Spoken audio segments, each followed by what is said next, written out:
میرے اعمال کی اصلاح کرم سے کر دے۔ الحمدللہ رب العالمین والصلاة والسلام علی سید المرسلین، اما بعد فاعوذ باللہ من الشیطان الرجیم، بسم اللہ الرحمن الرحیم۔ پڑھیے، الصلاة والسلام علیک یا رسول اللہ وعلی آلک واصحابک یا حبیب اللہ۔ الصلاة والسلام علیک یا نبی اللہ وعلی آلک واصحابک یا نور اللہ۔ درود پاک پڑھنے کے بے شمار فضائل و برکات ہیں۔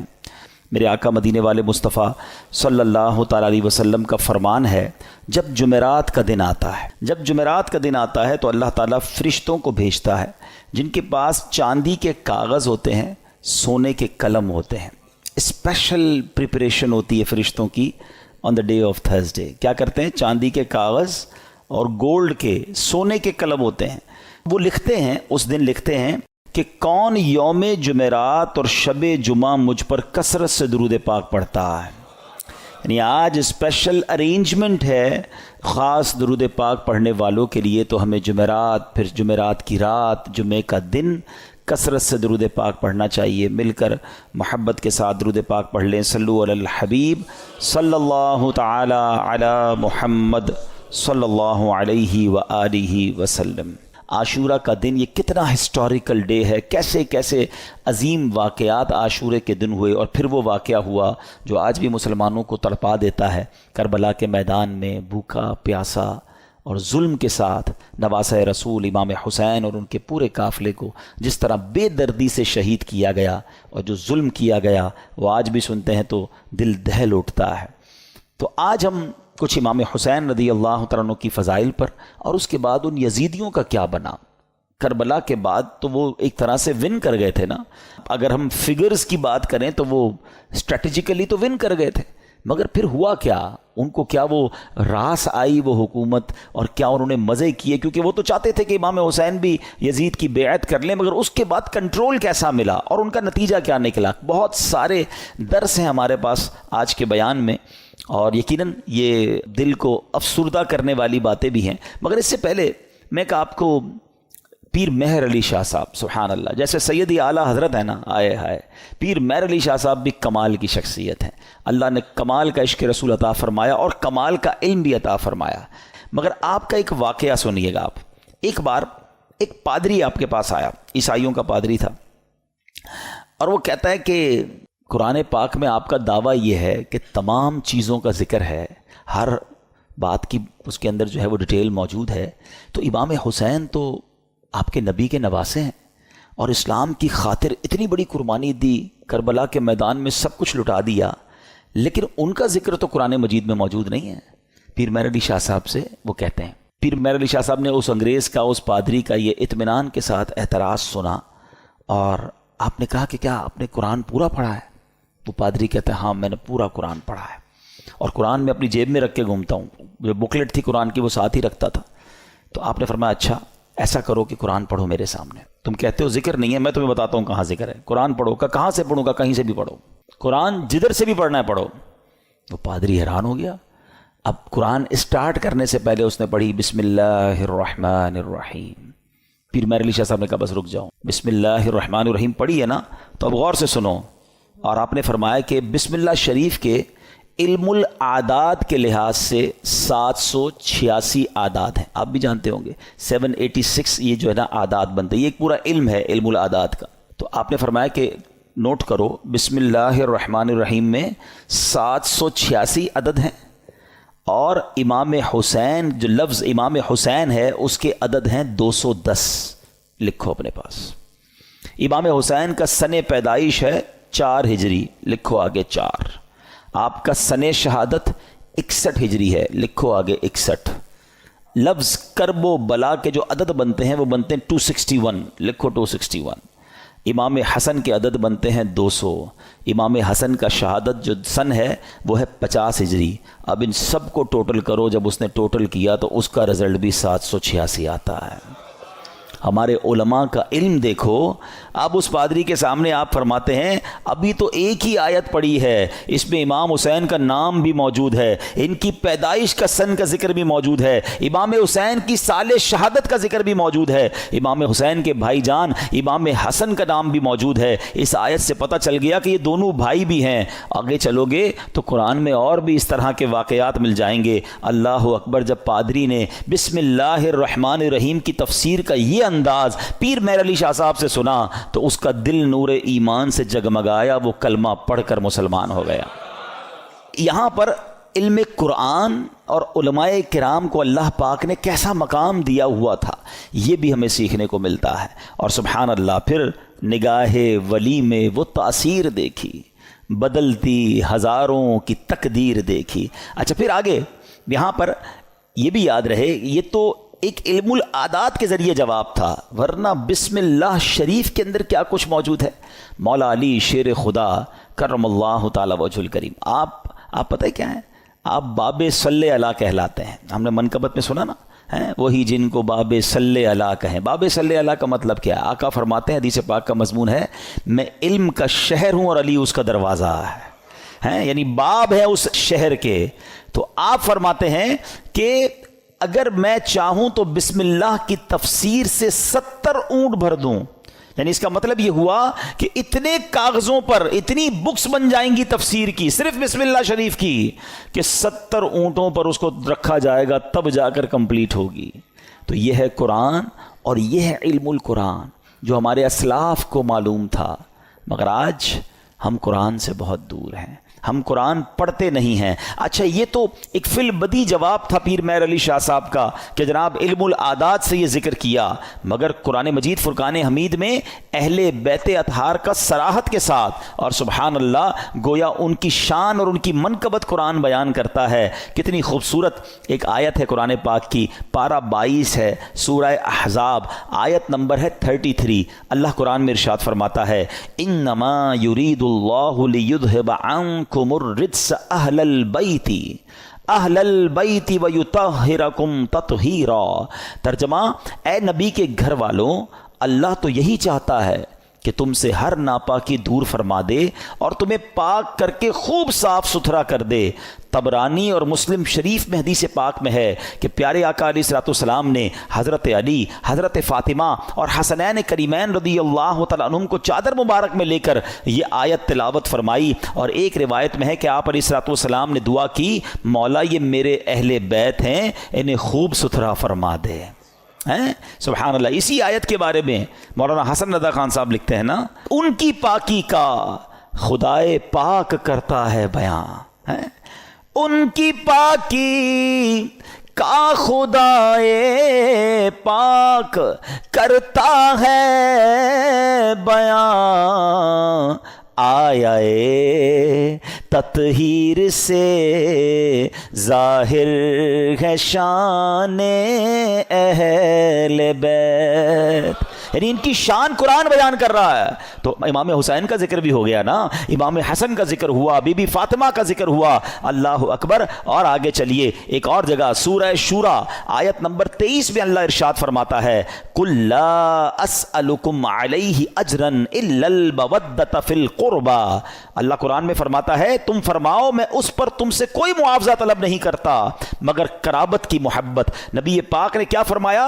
اور کوئی معاوضہ طلب نہیں کر رہا مگر میرے عزیزوں سے محبت کرنا. سلطان المفسرین حضرت عبداللہ ابن عباس رضی اللہ تعالیٰ عنہ فرماتے ہیں جب یہ آیت نازل ہوئی صحابہ کرام نے عرض کی یا رسول اللہ صلی اللہ تعالیٰ علیہ وسلم آپ کے اہل قرابت جن سے محبت کا اللہ پاک نے حکم دیا ہے یہ کون ہیں؟ فرمایا علی، فاطمہ سبحان اللہ اور ان کے دونوں بیٹے یعنی حسنین کریمین رضی اللہ تعالیٰ عنہم. ہم کیوں نہ پنجتن پاک سے پیار کریں؟ ان سے پیار کا، ان سے محبت کا حکم گویا ہمیں قرآن دے رہا ہے. اور سبحان اللہ ایک اور آیت میں کس انداز سے ان کا جو ہے وہ شان بیان ہوتی ہے. پارہ نمبر ہے 5 سورہ نساء آیت نمبر 54. اللہ پاک ارشاد فرماتا ہے ام یحسدون الناس علی ما آتاہم اللہ من فضلہ. ترجمہ بلکہ یہ لوگوں سے اس چیز پر حسد کرتے ہیں جو اللہ نے انہیں اپنے فضل سے عطا فرمائی ہے. حضرت امام باقر رضی اللہ تعالیٰ عنہ فرماتے ہیں اس آیت کریمہ میں بیان کیے گئے وہ لوگ جنہیں اللہ پاک نے اپنا فضل عطا کیا اور جن سے کافر و منافق حسد کرتے ہیں، خدا کی قسم یہ ہم اہل بیت ہیں. خود امام باقر نے گویا اس کی تفسیر کی کہ جن کے بارے میں یہ ذکر ہو رہا ہے یہ ہم اہل بیت ہیں. سبحان اللہ یہ مقام ہے اہل بیت کا. ایک جگہ نبی پاک علیہ الصلوۃ والسلام کیا خوب فرماتے ہیں، حدیث کا مضمون ہے کہ میری اہل بیت میری امت کے لیے کشتی نوح کی مانند ہے، جو اس میں سوار ہو جائے گا وہ پار لگ جائے گا. اچھا یہ کس کے لیے کہا؟ اہل بیت کے لیے. اب ذرا توجہ کیجئے گا اعلیٰ حضرت کا کس طرح حدیثوں پر یوں سمجھیے کہ عبور تھا اور کیا انداز تھا، اور آپ کو سمجھ آ جائے گی بات کہ اہل بیت کو کیا کہا؟ کشتی کہا. ایک جگہ نبی پاک کی حدیث ہے اصحابی کالنجوم فبأیہم اقتدیتم اہتدیتم. آقا فرماتے میرے صحابہ ستاروں کی مانند ہیں، ان میں سے جس کی بھی پیروی کرو گے تم کامیاب ہو جاؤ گے، ہدایت پا جاؤ گے. اب ذرا میرے ساتھ رہیے گا. صحابہ کو کیا کہا؟ ستارے، سٹارز. کیا کہا؟ ستارے. اور اہل بیت کو کیا کہا؟ کشتی. ہیں اچھا اب دونوں سے ہمیں تو محبت کرنی ہے، دونوں کا پیار دل میں ہونا یہ ایمان کے لیے ضروری ہے. انفارچونیٹلی آج ایسا دور آ گیا ہے کہ کچھ لوگ صرف صحابہ کی بات کرتے ہیں، اہل بیت کی بات نہیں کرتے. کچھ صرف اہل بیت کی بات کرتے ہیں، صحابہ کی بات نہیں کرتے. ہمیں اللہ نے کیسا پیارا عقیدہ دیا، کتنا خوبصورت ایمان دیا کہ صحابہ سے بھی ہمیں پیار ہے، اہل بیت سے بھی ہمیں پیار ہے. اچھا پھر سیدی اعلیٰ حضرت نے ان دونوں حدیثوں کو کس طرح ایک شعر میں پرو دیا، جو میں پہلے بیان میں سٹارٹ میں کہہ رہا تھا نا کہ اعلیٰ حضرت کو پڑھو تو سمجھ آئے گا وہ کیا ہستی ہیں، کیا مقام ہے، علم کیسا تھا. سیدی اعلیٰ حضرت کہتے ہیں اہل سنت، ہم اہل سنت والے ہیں نا، سب سے پیار ہے نا، صحابہ سے بھی اہل بیت سے بھی. سنو اہل سنت کا ہے بیڑا پار، اصحاب حضور نجم ہیں اور ناؤ ہے عطرت رسول اللہ کی. کہتے ہیں اہل سنت والوں کا تو بیڑا پار ہی لگنا ہے. اب جو تھوڑا سا اسٹڈی کرتے ہیں کہ یہ جو سمندر پار کرنے کے لیے دو چیزیں بڑی ضروری ہیں، اچھی کشتی اور ستارے ہیں. اب تو کمپاس وغیرہ آ گئے، ورنہ پہلے ستاروں سے ہی راستہ تلاش کیا جاتا تھا. تو فرمایا ہمارا تو بیڑا پار ہونا ہے، کشتی جو ہے ہماری جو اہل بیت ہے اور ستارے جو ہیں وہ ہمارے صحابہ ہیں. دونوں کا پیار دل میں ہے، دونوں کو فالو ہم کر رہے ہیں، انشاءاللہ بیڑا پار لگ جانا ہے. تو یہ ہے اہل بیت. اچھا اب اہل بیت کو ذرا وسیع طریقے سے ایک براڈ مینٹالٹی کے ساتھ سمجھیے کہ اس میں کون کون شامل ہیں. خاص اہل بیت کا ذکر تو آپ نے سن لیا کہ نبی پاک نے اپنی چادر میں بی بی فاطمہ اور حسنین کریمین کو لیا، ایک جگہ مولا علی کے بارے میں فرمایا گیا. لیکن یعنی اہل بیت میں شامل کس کس کو کیا گیا؟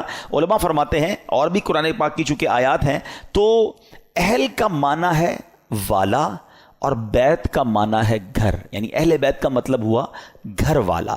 تو اہل بیت کے جو نبی پاک کے گھر والے وہ کون ہیں؟ تو سب سے پہلے پیارے آقا کی ازواج مطہرات، ٹھیک ہے، جنہیں قرآن کریم نے کیا کہا؟ امہات المومنین، مومنین کی ماں کہا.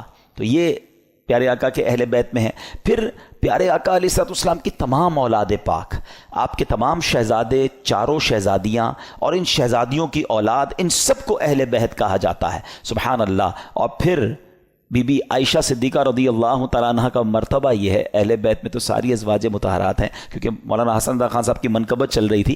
تو آپ جب نبی پاک علیہ السلام کے ساتھ کمرے میں ہوتی اور جبریل امین جب وحی لے کر آتے نا، تو حجرہ عائشہ میں داخل ہونے سے پہلے اجازت لیا کرتے ہیں کہ حضور کیا میں اندر آ سکتا ہوں؟ Look at the status of that particular house. حجرہ عائشہ. اچھا حجرہ عائشہ کون سا ہے پتہ ہے آپ کو؟ آج جو ہم سنہری جالیوں پہ حاضری دیتے ہیں نا، جو نبی پاک آج جہاں جلوہ فرما ہے، یہ وہی گھر تھا، یہ وہی کمرہ تھا، یہ وہی حجرہ عائشہ تھا جو آج روضہ رسول بنا ہوا ہے. مولانا حسن کیا لکھتے ہیں؟ ان کے گھر میں بے اجازت جبرائیل آتے نہیں، ان کے گھر میں بے اجازت جبرائیل آتے نہیں، قدر والے جانتے ہیں قدر و شان اہل بیت۔ تو بہرحال اہل بیت کی کیا بات ہے، سبحان اللہ، یہ گھرانہ میرے حضور کا ہے، اور پھر اسی گھرانے کے چشم و چراغ امام حسین رضی اللہ تعالیٰ عنہ نے جو قربانی کی داستان رقم کی، سبحان اللہ، نانا کے دین کے پرچم کو اپنا سر کٹا کر بلند کر دیا۔ امام حسین ایسی باکرامت شخصیت ہیں کہ آپ کی جو ولادت ہے نا، آپ کی جو برتھ ہے، وہ برتھ بھی کرامت ہے۔ آپ 6 مہینے میں، آپ کا جو حمل تھا، ماں کے پیٹ میں آپ رہے، وہ 6 مہینے رہے، اور یاد رہے کہ پوری دنیا میں سیدنا یحییٰ علیہ السلام اور امام عالی مقام امام حسین کے علاوہ کوئی ایسا بچہ زندہ نہیں رہا جس کی مدت حمل 6 ماہ ہوئی ہو۔ یعنی آپ فرام دا ڈے 1 آپ کی ولادت ہی کرامت ہے۔ اور سبحان اللہ، آپ کے رخسار مبارک کا حال یہ تھا، آپ کے چہرے پر نور ایسا تھا کہ آپ کے دونوں رخسار سے ایسا نور نکلتا تھا کہ کمرے اور دیواریں روشن ہو جایا کرتی تھیں۔ اور کیوں نہ ہو، کس کے نواسے ہیں، کن کے پھول ہیں، آقا کی نگاہوں کے تارے ہیں۔ اور پھر تو جبھی تو کہتے ہیں، مل کر پڑھ لیں، تیری نسل پاک میں ہے بچہ بچہ نور کا، تیری ہے بچہ بچہ نور کا، تو ہے عین نور تیرا سب گھرانہ نور۔ سبحان اللہ۔ اب یہ جو امام حسین رضی اللہ تعالیٰ عنہ جب کربلا کے لیے روانہ ہوئے نا، تو آپ سے مزید کرامتوں کا ظہور ہوا، اور علماء کہتے ہیں یہ جو کرامتیں تھیں نا، بیسیکلی یہ اتمام حجت کے لیے تھیں، مزید ان کو سمجھانے کے لیے تھی کہ دیکھو میں کون ہوں، میرے ساتھ کیسے معاملات ہو رہے ہیں، مجھ پر ظلم نہ کرو۔ مگر ان ظالموں کی آنکھوں پر لالچ کا ایسا پردہ تھا۔ امام حسین فرسٹ آف آل آپ نے مدینے سے کوچ کیا اور اب مکے آیا۔ اب اسی راستے میں سیدنا ابن مطیع رحمۃ اللہ تعالی سے ملاقات ہوئی، انہوں نے عرض کی کہ حضور میرے کنویں کا پانی بہت کم ہے، برائے کرم آپ دعائے برکت سے نواز دیجئے۔ آپ رضی اللہ تعالیٰ عنہ نے اس کنویں کا پانی طلب کیا، اور جب پانی کا ڈول حاضر کیا گیا تو آپ نے اس میں سے پانی کچھ پیا بھی، نوش بھی فرمایا اور کلی بھی کر دی، اور ڈول کو واپس کنویں میں ڈال دیا گیا۔ جب وہ پانی جو ہے وہ کنویں میں گیا، کنویں کا پانی بھی بڑھ گیا اور میٹھا اور لذیذ بھی ہو گیا۔ سبحان اللہ۔ تو یہ امام حسین کی کرامتوں کا سلسلہ رہا۔ اس کے بعد جب آپ بالکل ایگزیکٹلی 10 محرم الحرام کا دن آ گیا، یاد رہے کہ وہ دن جمعہ کا دن تھا، 10 محرم الحرام جب یہ واقعہ ہوا، کربلا کے میدان میں آپ خطبہ ارشاد فرما رہے ہیں، ان کو سمجھا رہے ہیں کہ دیکھو میں کون ہوں، یہ ظلم مت کرو۔ تم کیا جواب دو گے جس کا کلمہ پڑھتے ہو اس نبی علیہ الصلوۃ والسلام کو؟ اس وقت آپ کے جو خیمے تھے، جہاں خاندان کے افراد تھے، وہاں خندق میں ایک آگ بھی جل رہی تھی۔ تو ایک بد زبان یزیدی نے بکواس کرتے ہوئے کہا کہ اے حسین، تم نے وہاں کی آگ سے پہلے یہیں آگ لگا دی ہے۔ یعنی معاذ اللہ وہ یہ کہنا چاہ رہا تھا کہ اے حسین، مرنے کے بعد بھی تمہیں جہنم کی آگ میں جانا ہے۔ امام علی مقام نے جب یہ سنا تو آپ نے کہا کہ اے دشمن خدا، تو جھوٹا ہے، کیا تو یہ گمان کرتا ہے کہ میں دوزخ کی آگ میں جاؤں گا؟ امام علی مقام کے قافلے کے جانثار نے کہا کہ آپ مجھے اجازت دیں تو میں ابھی اس کا سر قلم کر دوں۔ آپ نے اجازت نہیں دی، آپ نے فرمایا حملے کا آغاز ہماری طرف سے نہیں کرنا، ہو سکتا ہے یہ پرووک کر رہے ہوں، یہ اس لیے ہمیں کہہ رہے ہیں کہ ہماری طرف سے پہل ہو جائے، اور یہ کہیں ہم نے تو حملہ نہیں کیا تھا، امام حسین والوں نے پہلے حملہ کیا۔ حالانکہ اس قدر بڑی گستاخی کی تھی، آپ نے اپنے ساتھی کو روک دیا، مگر آپ نے اللہ کی بارگاہ میں دعا کی۔ دل بڑا دکھا ہوا تھا کہ ایسی بات اس نے کر دی۔ آپ نے کہا اے رب قہار، اس کو عذاب نار سے قبل بھی اس دنیا میں بھی آگ کا عذاب عطا فرما۔ آپ کی دعا قبول ہوئی۔ وہ بندہ جو گھوڑے پہ بیٹھا تھا، اس کی گھوڑے کو جھٹکا لگا، گھوڑا خود ہی دوڑتا ہوا گیا، اور وہ گھوڑے سے جب جہاں گرا تو وہاں آگ لگی ہوئی تھی۔ اسی خندق میں یہ بندہ جا کر گرا، اور وہ بد نصیب آگ میں جل کر بھسم ہو گیا۔ امام علی مقام نے سجدہ شکر ادا کیا اور اللہ تعالیٰ کی بارگاہ میں عرض کی کہ یا اللہ، تیرا شکر ہے کہ تو نے آل رسول کے گستاخ کو سزا دی۔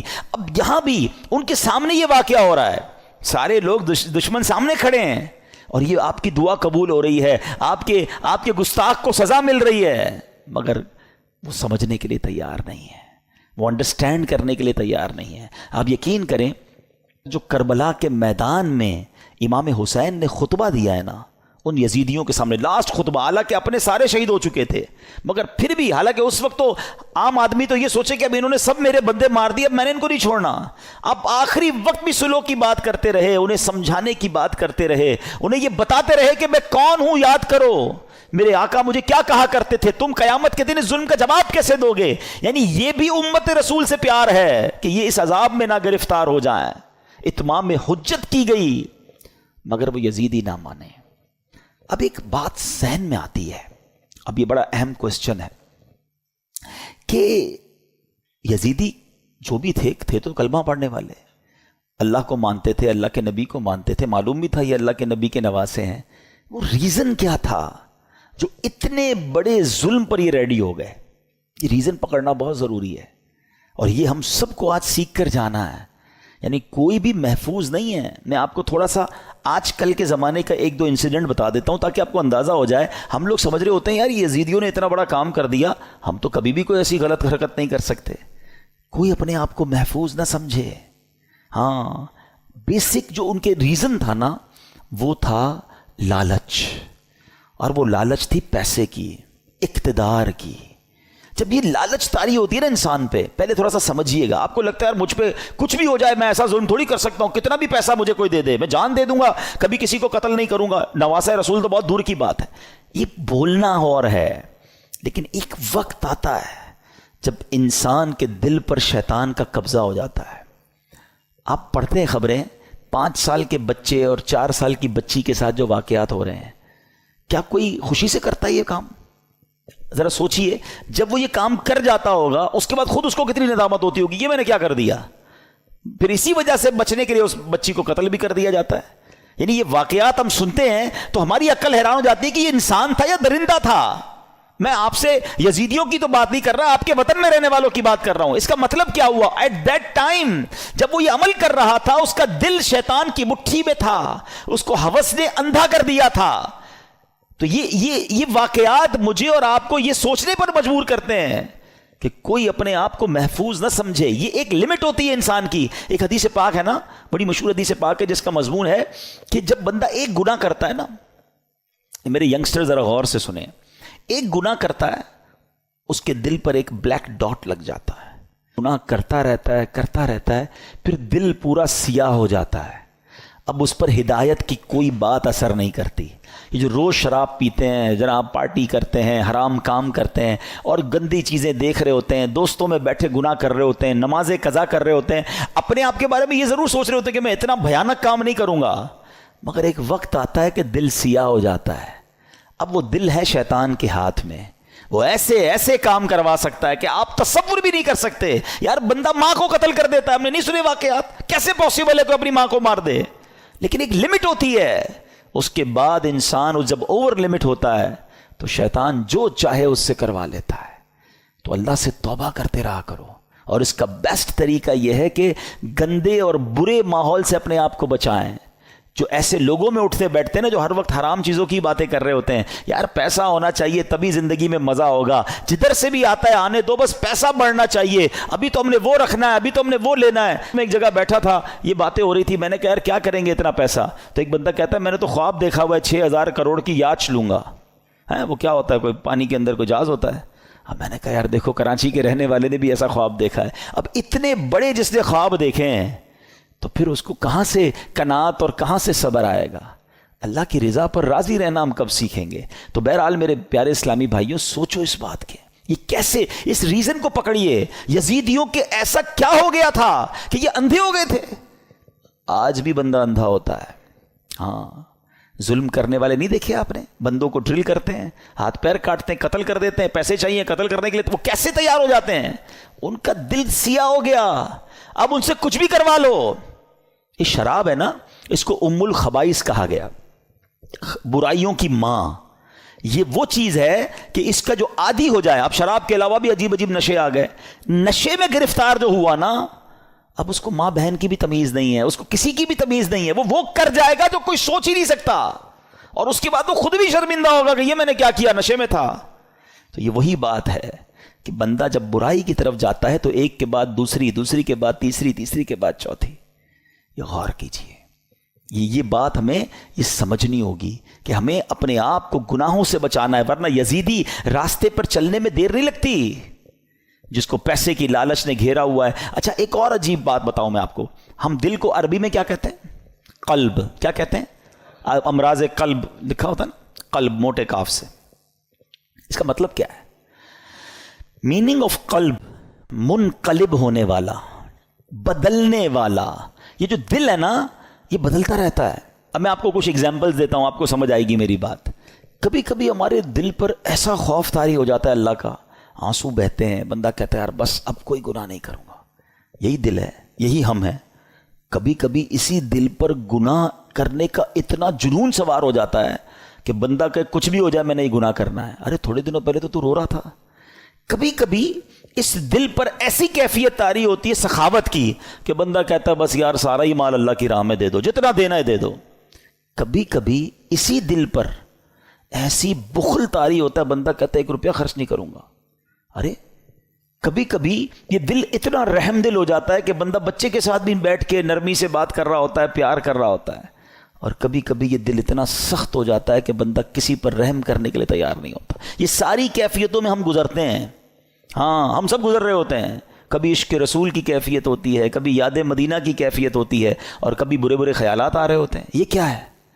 یہ اس کے بارے میں علماء نے لکھا کہ یہ دل جو ہے نا ایسا ہے کہ ریگستان میں ایک پتا پڑا ہوا ہے، ہوا جدھر آئے ادھر پتا اڑ جاتا ہے، دل اسی طرح بدلتا رہتا ہے.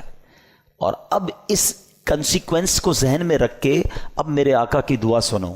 اللہ کے حبیب دعا کرتے ہیں، یا مقلب القلوب ثبت قلبی علی دینک. اس دعا کا مطلب پتہ ہے دعا کرنے والا کون ہے؟ کونین کے والی اللہ کے حبیب علیہ الصلوۃ والسلام، جن کے صدقے مجھے اور آپ کو ایمان ملا، وہ دعا کر رہے ہیں. اے دلوں کو پھیرنے والے، میرے دل کو اپنے دین پر ثابت قدمی عطا فرما. کیونکہ یہی دل بدلتا ہے تو بندہ کافر ہو جاتا ہے، مرتد ہو جاتا ہے، کسی غلط عقیدے میں چلا جاتا ہے، کسی اور کے خیالات سمجھ آنے لگ جاتے ہیں، کیونکہ دل بدلتا رہتا ہے. تو دل کو اس طرح بے پرواہ نہ چھوڑ دو، اس کی بھی حفاظت کرنی ہے، اور اس کو بھی اسٹیڈ فاسٹ صحیح راستے پر رکھنا میری اور آپ کی ذمہ داری. یہ دعائیں کریں، اپنے دل کے لیے دعائیں کریں، اور پھر ایسے ماحول میں رہیں. وہ جو لوگ کہتے ہیں نا یار میں سب کی سنتا ہوں، کیا کریں، انٹرنیٹ آ گیا ہے، ہر بندے کی سننی ہے. دیکھوں تو صحیح مسلمانوں پر اعتراض کیا کرتے ہیں کافر، ذرا یہ سنوں، ہیں عیسائی کیا کہتے ہیں، ہندو کیا کہتے ہیں، کرسچن. اب یہ سب چیزیں سننی ہے، انٹرنیٹ کا زمانہ ہے. پتہ نہیں کس کی کون سی دلیل دل میں بیٹھ جائے اور بندہ سوچتا رہے یار اللہ تعالیٰ ہے بھی کہ نہیں، کیونکہ وسوسہ شیطان نے ڈال دیا اور اب وہ وسوسوں کا شکار ہے. اب وہ نبی پاک کے بارے میں وسوسے میں ہے، وہ آخرت کے بارے میں وسوسے میں. کہاں کس نے تھا وہ باتیں سننے کے لیے؟ تم نے خود اپنے دل کو ادھر لگایا. کچھ لوگ بد عقیدہ کو سنتے ہیں، یار دیکھو تو صحیح ہمارے عقیدے کے بارے میں کیا اعتراض کر رہے ہیں. تم کوئی عالم ہو، مفتی ہو، کتنی اسٹڈی ہے تمہارے پاس، کیوں سنتے ہو وہ باتیں؟ خدا را بات سمجھو میری. یہ دل اگر پلٹ گیا نا تو ہم نے بڑے بڑوں کو پلٹتے دیکھا ہے. اور یہ یزیدی ہمارے سامنے پوری مثال موجود ہے، بڑے یعنی سب کچھ پتا تھا انہیں، مگر جب شیطان آنکھوں پر لالچ کا پردہ، ہوس کا پردہ ڈالتا ہے تو انسان وہ کچھ کر جاتا ہے کوئی سوچ بھی نہیں سکتا. بلم بن باورا یاد ہے آپ کو؟ یہ وہ شخص تھا کہ جو مستجاب الدعوات تھا، سر اٹھاتا تھا تو لوح محفوظ کو دیکھ لیتا تھا، اتنا بڑا عبادت گزار. اور لالچ کیا کی؟ جب بنی اسرائیل والے گئے پیسے لے کر کہ آپ پیسے لیں آپ کی ساری دعائیں قبول ہوتی ہیں، حضرت موسیٰ کے خلاف ذرا بد دعا کر دیں. پہلے تو اس نے دوڑا دیا کہ پاگل ہو گئے، میں اللہ کے نبی کے بارے میں بد دعا کروں گا. اور پیسے بڑھائے اور انعام بڑھائے، عورتیں دیں، بہت سارے کام کیے انہوں نے. وہی بات، اتنا بڑا عبادت گزار تھا، کیا اسے نہیں پتا تھا؟ مگر جب لالچ اور شیطان غالب ہو جاتا ہے، بلم بن باورا نے وہ بدبختی کی کہ حضرت موسیٰ کے خلاف بد دعا کرنے چل پڑا. مگر اللہ کی شان دیکھیں، وہ بد دعا حضرت موسیٰ کے خلاف کرتا تھا، الفاظ اپنے لیے نکلتے تھے، اس کی زبان لٹک گئی اور کفر پر اس کا خاتمہ ہوا. اب علماء فرماتے ہیں کہ اصحاب کہف کا جو کتا تھا نا، کیونکہ وہ اصحاب کہف کے ساتھ تھا، اچھوں کے ساتھ رہا، وہ کتا جو ہے جنت میں بلم بن باورا کی شکل میں جائے گا اور بلم بن باورا جہنم میں کتے کی شکل میں ڈالا جائے گا. یہ ڈرتے رہنا ہے ہمیں. یہ واقعہ سننا اپنی جگہ ہے، مگر یہ جو ظلم کیا گیا نا، ریزن کیا تھا؟ پیسے تھے، لالچ تھی، اقتدار تھا. اس سے سمجھ ہی آئی بات کہ لالچ، ہوس، اور جب بندہ شیطان کا پیروکار بن جاتا ہے پھر اس سے کچھ بھی متوقع ہے. آپ کبھی یہ نہ سوچیں کہ میں یہ گناہ نہیں کر سکتا. یہ سمجھ لیں اپنے لیے زوال کا آپ نے شروع کر دیا. جو اپنے آپ کو محفوظ سمجھتا ہے نا کہ یار بس میں نہیں، میں بڑا پکا ہوں، کوئی پکا نہیں ہے بھائی. جب اللہ کے نبی دعا کر رہے ہیں تو میں اور آپ کون ہیں؟ ہمارے صحابہ لرزتے تھے، روتے تھے، اللہ سے دعا کرتے تھے ایمان کی حفاظت کے لیے. پیران پیر سیدی غوث اعظم رضی اللہ تعالیٰ عنہ کہتے ہیں، لوگ کہتے ہیں آج عید کا دن ہے، عید کا دن ہے. عبد القادر کے لیے عید کا دن وہ ہوگا جب وہ اپنا ایمان سلامت لے کر قبر میں جائے گا. غوث پاک ہیں، ولیوں کے سردار، کہتے ہیں ایمان بچا کر قبر میں جانا یہ بہت مشکل ہے. آج کے دور میں تو اور مشکل ہے. سیدی اعلیٰ حضرت نے 100 سال پہلے ایک بات کر دی تھی کہ سونا جنگل، رات اندھیری، چھائی بدلی کالی ہے، سونے والو جاگتے رہیو، چوروں کی رکھوالی ہے. ادھر چور گھوم رہے ایمان کے. کہتے ہیں آنکھ سے کاجل صاف چرا لیں، یا وہ چور بلا کے ہیں، تیری گٹھڑی تاکی ہے اور تو نے نیند نکالی ہے. تم سو رہے ہو، مزے کر رہے ہو، فکر ہی نہیں ایمان کی. ایمان کی فکر کرو، اعمال کی فکر کرو. اچھی صحبت بہت ضروری ہے. آج بھی یزیدی ٹولہ موجود ہے جو لوگوں کے ایمان چھیننے کے لیے اور برائیوں کی طرف مسلمانوں کو لگانے کے لیے تیار ہے. ہمیں ڈھونڈنا ہے آج کے دور میں بھی حسینی لوگوں کو کہ وہ کون ہے جو سچے پنجتن کے غلام ہیں اور ہمیں حسینی طریقے پر چلاتے ہیں اور پکڑ پکڑ کر ہمیں گناہوں سے بچاتے ہیں. ہمیں اللہ کی اس نعمت پر اللہ کا شکر ادا کرنا چاہیے جو دعوت اسلامی کی صورت میں ہمیں یہ ماحول ملا ہوا ہے. اللہ اس ماحول پر ہم سب کو استقامت عطا فرمائے. اب میں آپ کو بتاتا ہوں ان ظالموں نے کرنا تھا جو کر لیا. ہوا کیا؟ کتنے پیسے مل گئے، کتنے مزے کر سکے، انجام کیا ہوا؟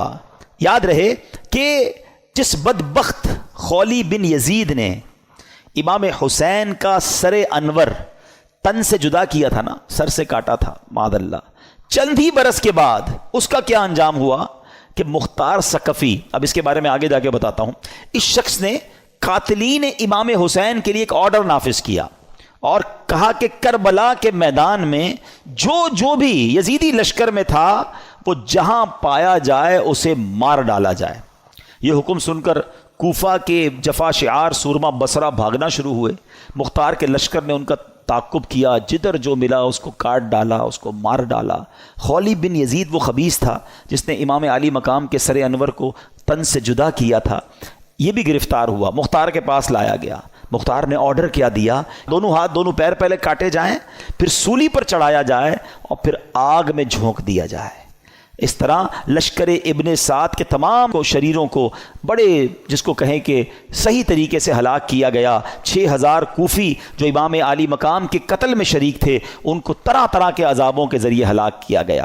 کیا منقبت کا ایک اشعار ذرا سنیں، دل دہلا دیتے کہ ان کا ہوا کیا حشر. آپ فرماتے ہیں اے تشنگان خون جوانان اہل بیت، دیکھا کہ تم کو ظلم کی کیسی سزا ملی، رسوائے خلق ہو گئے، برباد ہو گئے، مردود و تم کو ذلت ہر دو سرا ملی. دنیا پرستو دین سے منہ موڑ کر تمہیں دنیا ملی، نہ عیش و طرب کی ہوا ملی. تم نے اجاڑا حضرت زہرا کا بوستان، تم نے اجاڑا حضرت زہرا کا بوستان، تم خود اجڑ گئے تمہیں یہ بد دعا ملی. آخر دکھایا رنگ شہیدوں کے خون نے، سر کٹ گئے امانہ تمہیں ایک ذرا ملی. اور ذرا مقطع سنو، کہتے ہیں پائی ہے کیا نعیم انہوں نے ابھی سزا، ابھی سزا تو ملی نہیں ہے. پائی ہے کیا نعیم ابھی انہوں نے سزا، دیکھیں گے وہ جہیم میں جس دن سزا ملی. ابھی تو انہیں آخرت کا عذاب ملنا باقی ہے. اچھا اب خولی بن یزید کا یہ حال ہوا. ایک حدیث پاک سن لیں، ہم لالچ پر بات کر رہے تھے نا، لالچ کتنی بری چیز ہے. اللہ کے حبیب علیہ الصلوۃ والسلام فرماتے ہیں ترمذی کی حدیث، 2 بھوکے بھیڑیے بکریوں میں چھوڑ دیے جائیں وہ اتنا نقصان نہیں پہنچاتے جتنا کہ مال مرتبے کا لالچ انسان کے دین کو نقصان پہنچاتا ہے. بھیڑیے جا کر بکریوں کو تو چیڑ پھاڑ کر دیں گے نا، فرمایا اس سے زیادہ دین کو نقصان انسان کو جب لالچ مال کی یا مرتبے کی ہوتی ہے نا، وہ اس کے دین کا بیڑا غرق کر دیتی ہے. یہ سوچنے کی بات ہے. اچھا اب یزید کا کیا ہوا؟ اچھا یزید نے اتنا بڑا ظلم کیا، اتنا بڑا اسٹیج سجایا، کسی طرح اقتدار مل جائے. اقتدار ملا کتنا؟ یزید جو ہے اقتدار میں 3 برس 6 ماہ رہ سکا، بس 3.5 سال اسے اقتدار ملا، اور پھر 39 سال کی عمر میں مر گیا. 39 ایئرس کی ایج میں. کیا عمر ہوتی ہے یہ؟ لیکن بڑی بری عادتیں تھیں، شراب کا عادی تھا، بدکاری کا عادی تھا. ایک رومی لڑکی سے اس کو عشق ہو گیا. اس لڑکی نے اس کو جنگل میں بلایا، بیابان میں بلایا، اور جب خوب شراب کے نشے میں دھت ہو گیا تو اس کو خنجر کے وار کر کے یہ کہہ کر ہلاک کیا کہ تو بدبخت اپنے نبی کے نواسے سے وفاداری نہ کر سکا، مجھ سے کیا وفاداری کرے گا. اس کو مار کر وہ لڑکی چلی گئی. کئی دنوں تک کسی کو پتہ ہی نہ چلا. چیل کوے اس کی لاش کو نوچتے رہے. اس کے ساتھی ڈھونڈنے نکلے کہ یزید گیا کدھر. بیابان میں اس کی سڑی ہوئی لاش ملی، کھڈا کھود کر اس کو دفنا دیا گیا. یہ انجام ہوا ان ظالموں کا. ایک یزید کے بعد سب سے بڑا جو یوں سمجھیے کہ کوفہ کا جو گورنر تھا نا، وہ بڑا مجرم تھا. اس کا نام تھا ابن زیاد. ابن زیاد کی بھی آپ دیکھیں اللہ پاک کی، کہتے ہیں نا اللہ اپنی قدرت کے نظارے کیسے دکھاتا ہے. 10 محرم ہی کا دن تھا، 6 برس بعد 10 محرم کے دن ابن زیاد انتہائی ذلت کے ساتھ مارا گیا. اس کا سر کٹوا کر کوفہ میں مختار ثقفی کو بھجوایا گیا. یہ وہی محل تھا جہاں امام حسین کے سر انور کو لایا گیا تھا. ٹھیک 6 سال بعد ابن زیاد کے سر کو لایا گیا. اب اس کا جب سر رکھا گیا تو ایک بڑا سا سانپ آیا اور اس کے سر کے اندر داخل ہو گیا. پورے محل کے لوگ ڈر گئے، کبھی آنکھوں میں جاتا، کبھی ناک میں جاتا. تو میرے پیارے اسلامی بھائیوں، یہ واقعات ان یزیدیوں کا انجام ہمیں بتاتا ہے کہ ظلم جو ہے نا وہ زیادہ دیر نہیں چلتا ہے.